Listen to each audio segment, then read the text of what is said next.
Welcome to King Says So, a channel that advocates for one Africa, one land, one Africa, one language, one Africa, one currency, one Africa, one army. I wish to witness Africans all around the world united as one in our lifetime. Enjoy. What's up, ladies and gentlemen? It's your boy King053, Mr. Easy Imale Nengi Nengi, and we're back at it again with another episode of African News. Every Sunday we do this. Every Sunday we do a recap of the news that made headlines in Africa. And the reason we are doing that is because we want to stay informed as Africans. We want to know what is happening in our neighboring countries to our African brothers and sisters. So it is very important for us not to be ignorant as to what is happening, because whatever is happening in the country next door you is affecting you. And if you are pushing the Pan-Africanist spirit, then you are concerned about anything that happens to any African brother wherever they are in the world, whether they're in China, in the UK, or in the United States, as long as they're an African brother. Just like the situation that happened where I think a 19-year-old boy that was shot dead by the police in France. Things like that should anger us as Africans. We should not take it lightly, and we should punish France for not punishing the police. Okay, the police is facing a case, but it should not be good enough. We should fight furiously when one of ours is gunned down by a policeman, by a racial attack anywhere in the world. We must never forget. So starting the news to this week, we will be talking about the Ghana power producer has now called down their electricity shutdown because they have managed to string a deal for managing their debt. So South Africa is beating us. Ghana does not have load shedding anymore. Oh my goodness. That is good news in Ghana. Let's go to Namibia, where the seal hunting season has started.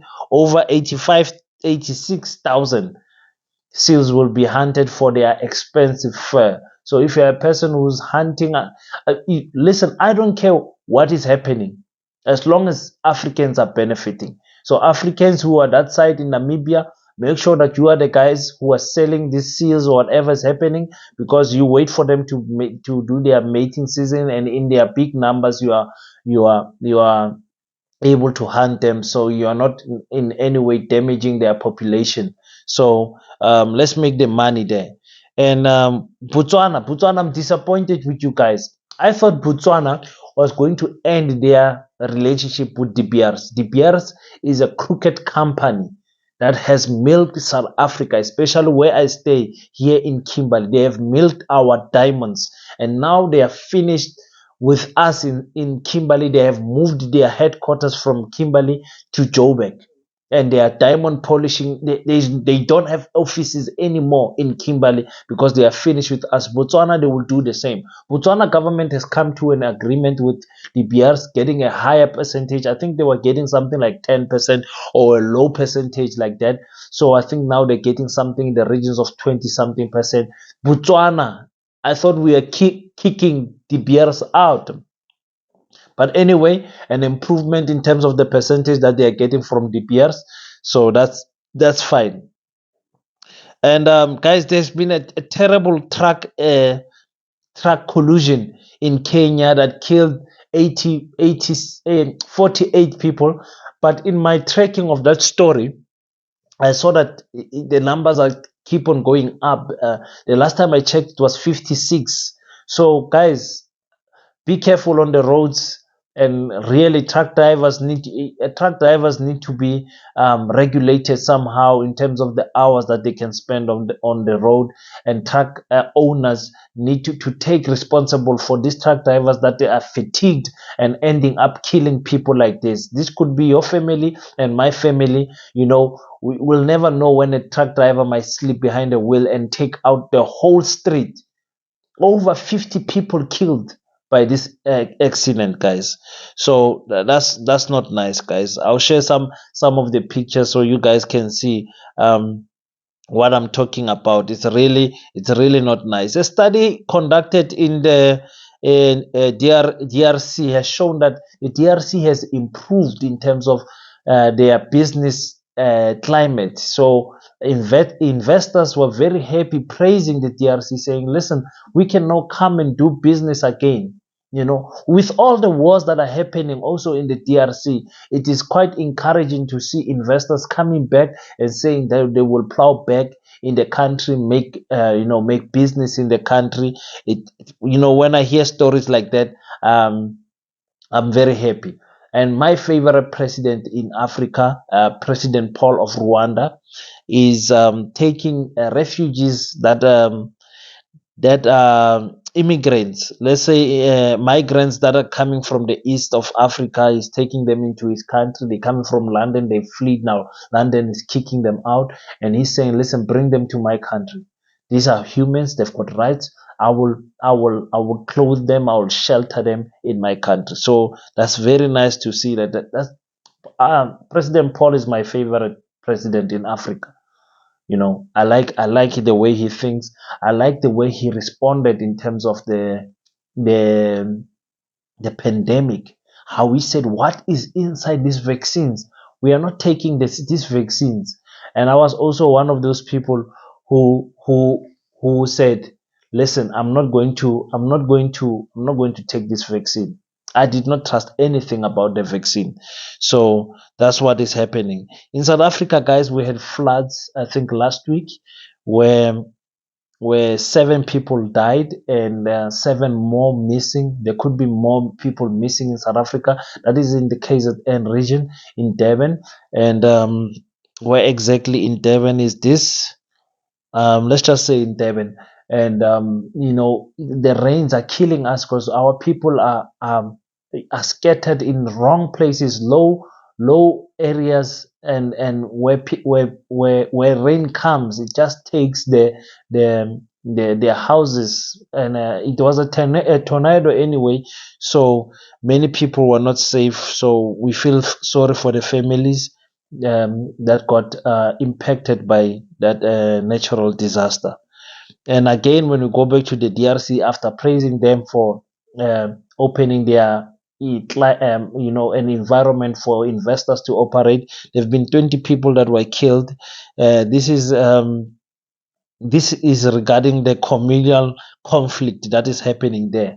Don't understand what is going on there in the DRC. I don't understand why our people are fighting anywhere in Africa. Our people killing our people. I don't understand it. But money is always there, and foreign investors are always there, giving these people guns, especially the US, giving these people ammunition to fight the government. I don't like that type of nonsense.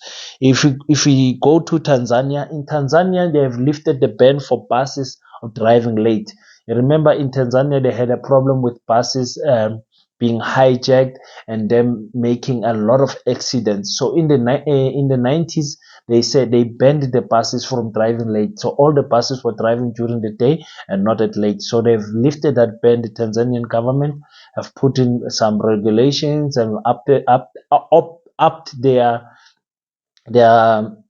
traffic department and saying, "Listen, we can now take better care of these buses in terms of safety in the roads and all of that." So that's good. So now you can take a bus at night in Tanzania, which is great. You don't have to wait during the day again. And our refugees in Egypt are still fleeing in the hopes of a better life in Europe. People dying in the sea. And you guys know, when it comes to Egypt and Libya, those two countries are very suspect to me. I don't like them because of how they treat our African brothers and sisters. But anyway, we have to make a story about them. They are African, by the way. But we want our black Africans in Egypt and Libya to stand up, because there are black people in Libya and Egypt, but they don't show them anymore. They are busy killing them slowly but surely, taking them out of the eyes of the media and the eyes of the world. When it comes to South Africa, South Africa plans to continue with the BRICS summit that will be held in August, saying, listen, we don't care what happens about Putin. Even Putin has a warrant of arrest on his head. We are going to continue with this. How I wish Putin comes to Africa. The reason number one is to gain that favor with China and Russia and get rid of the USA. The USA is the worst master we can have. The USA is the ones that are pushing this LGBTQ movements and rubbish, funding them, funding wars in Africa. The USA has got armies in Africa. You don't see China sending their troops to Africa. You don't see Russia doing the same. So I don't trust the USA. Let's get rid of them. Play around with Russia and China for so long and get rid of them also and unite as a united African country. Africa will become one country with many sub countries inside. You know what I'm saying? You know what I'm trying to say anyway. So guys, the last story, the Zulu king in South Africa, the monarch of the kingdom, the kingdom of the Zulus, is sick, whether we like it or not. For the mere fact that the spokesperson came out and said he's not sick, it means he's sick. He's not well. He's not 100% well. We know in the Zulu kingdom they will poison you to death. They don't play around, because I think they are the highest paid monarch in it should be in Africa. They are the highest paid monarch if we don't count the Swaziland monarch. So yes, it's sad to see. I hope he's all right. Mrs. Zulu, King Mrs. Zulu. I hope he's all right. Hope everything is okay with the family there. And we want to see the king getting married again and again and again, and spreading the kingdom of the Zulu people, a kingdom that I truly respect. I respect what their previous kings have done, especially King Shaka. King Shaka Zulu, the greatest king of the Zulu kingdom. So guys, thank you so much for tuning in. I hope you guys enjoyed this bulletin of African news. We're doing this every Sunday. You guys will be getting it. It's quite late now. You probably get it Monday morning, but it is a Sunday bulletin. Thank you guys for tuning in, guys. I love you guys so much. Stay African, guys. Please don't switch on me now and say you are no longer identifying as an African. Please, you guys will kill my heart. You'll kill my heart. I'm working so hard to keep you guys motivated, to keep us Africans motivated, to be united. And when we see each other, we love each other. Tomorrow we're doing Kiswahili Mondays, and I'll be switching some things out to adjust, so that we can adjust other languages, so that we don't stay too long on the Kiswahili language. Thank you so much, guys. See you next time. Don't forget to pray, and you remember, your boy King salutes you. I love you guys. Thank you for tuning in. If you enjoy the content, leave your thoughts on the comment section and hit the like and subscribe button, and we will meet on the next one.